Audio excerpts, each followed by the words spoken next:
Forest ranger Srinivasarao అంత్యక్రియలు రఘునాథపాలెం మండలం ఈర్లపూడి గ్రామంలో తెలంగాణ ప్రభుత్వ అధికారిక లాంఛనాలతో జరిగాయి. అంత్యక్రియలో మంత్రులు పువ్వాడ అజయ్ కుమార్, ఇంద్రకరణ్ రెడ్డి పాల్గొని నివాళులర్పించారు. దాడి చేసిన గుత్తికోయలపై చట్టపరమైన చర్యలు తీసుకోవడం లేదని అటవీ అధికారులు ఆందోళన బాటపట్టారు. దీంతో మంత్రులతో పాటు అధికారులు అక్కడి నుండి వెళ్లిపోయారు. ప్రభుత్వానికి చిత్తశుద్ది ఉంటే తమకు రక్షణ కల్పించాలని, కత్తులతో దాడికి పాల్పడ్డ గుత్తికోయలను శిక్షించాలని చంద్రకొంటూ పోలీసులు డిమాండ్ చేస్తున్నారు. ఇక ఇందుకు సంబంధించి మరింత సమాచారాన్ని మా ఖమ్మం ప్రతినిధి గోవింద్ అందిస్తారు. భద్రాద్రి కొత్తగూడెం జిల్లాలో నిన్న జరిగిన ఏదైతే ఫారెస్ట్ అధికారి శ్రీనివాసరావు గుత్తికోయల దాడిలో మృతి చెందారు. ఈ నేపథ్యంలో ఈ రోజు ఖమ్మం జిల్లాలోని రఘునాథపాలెం మండలం ఈర్లపూడి గ్రామంలో అంత్యక్రియలు ప్రారంభించారు. ఈ నేపథ్యంలో అంత్యక్రియలు చేసిన నేపథ్యంలో ఇక్కడికి రవాణా శాఖ మంత్రి అదేవిధంగా ఇంద్రకరణ్ రెడ్డి కూడా వచ్చి ఇక్కడ అంత్యక్రియలు పాల్గొన్నారు. అయితే ఈ నేపథ్యంలో ఇక్కడ మాత్రం ఫారెస్ట్ అధికారులు మాత్రం తమకు ఎప్పటి నుంచో ఈ ఫారెస్ట్ అధికారులతో పాటు ఇటు గుత్తికోయలతో పాటు ఘర్షణ మాత్రం చోటు చేసుకుంటుంది. కాబట్టి ఈ నేపథ్యంలో మాకు సరైన న్యాయం చేయాలని చెప్పి ఇక్కడ ఆందోళన చేసిన పరిస్థితి కనిపిస్తుంది. ప్రస్తుతం అంతా పాటు ఫారెస్ట్ అధికారులు వాళ్ళనిద్దాం. చెప్పండి సార్, ముఖ్యంగా మీ ప్రధానమైన డిమాండ్ ఏంది? మీరు ఎందుకు ఆవేదన చేస్తున్నారు? సార్, మీరు ఇప్పటి నుంచి చెప్పిన ప్రతి ఒక్కరు డిమాండ్ చేస్తున్నారు. కానీ తెలంగాణ వచ్చిన తర్వాత హరితహారకారం పెట్టేసి డిపార్ట్మెంట్ నుంచి ఎన్నో వేల ఎకరాలు రిట్రైవ్ చేసి ప్లాంటేషన్ వేసాము.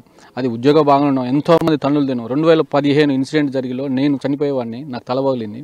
అయినా కానీ డిపార్ట్మెంట్ కోసము, ఈ ఫారెస్ట్ ప్రొటెక్షన్ కోసం ఎంతమంది డిపార్ట్మెంట్ వాళ్ళందరూ ఎంతోమంది తన్నులు తిన్నారు. అయినా కానీ మేము భయపడకుండా గవర్నమెంట్ మాకు వాస్తవంగా సహకారం ఇచ్చింది, కానీ 100% ఇవ్వలేదు. కానీ ఇప్పుడు మేము అదే కార్యక్రమంలో ప్రాణాలు కోల్పోయినాం. ఇప్పుడు మాలో ఆత్మవిశ్వాసం కూడా తగ్గుతుంది. మేము ఉద్యోగాన్ని వదులుకోవడానికి రెడీ, కానీ ఏ ఒక్క ప్రాణం మా ఫారెస్ట్ ఫ్యామిలీలో ఉద్యోగస్తులు ఏ ఒక్క ప్రాణం వదులుకోవడానికి మేము రెడీగా లేము. ఇది గవర్నమెంట్ నుంచి పూర్తి హామీ వస్తుంది, చట్టాల మార్పు వస్తుంది అని ఆశిస్తున్నాము. కాబట్టి అది వచ్చినంత వరకు మేము విధులకు బహిష్కరిస్తాం. కానీ ఈ 6-7 సంవత్సరాల నుంచి హరితహారంలో చేసి గ్రీనరీ ఎంతో పెంచాము. కానీ మీ విధులు బహిష్కరిస్తే మళ్ళీ ఫారెస్ట్ అనేది ఎలా ఉంటుందో అనేది అన్ని ప్లాంటేషన్లు కానీ అడవులు కానీ అన్నీ నరికివేయబడతాయి. విలేజ్ లెవెల్లో అందరూ రాజకీయ పార్టీలు వాళ్ళు ఓటు హక్కుల కోసము ఒకరు సపోర్ట్ చేసుకుంటూ మీకు హక్కు పత్రాలు ఇప్పిస్తామని వేసినటువంటి ప్లాంటేషన్ నరికివేస్తున్నారు. సో కాబట్టి మా రక్షణ కోసం మాకు గవర్నమెంట్ పూర్తి హక్కును పూర్తి రక్షణ కల్పిస్తే మేము విధులకు వెళ్తాం, లేకపోతే అప్పటిదాకా విధులకు బహిష్కరిస్తాం. గవర్నమెంట్ నుంచి వస్తుందని ఎక్స్పెక్ట్ చేస్తాను.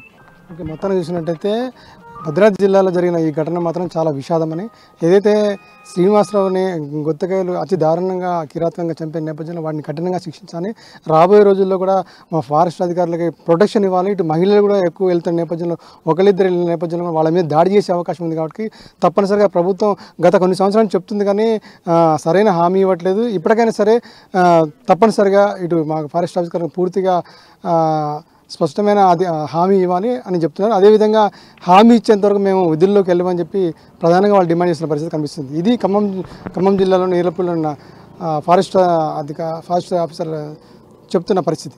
కెమెరామెన్ శంకర్తో గోవింద్, అమ్మా న్యూస్, ఖమ్మం.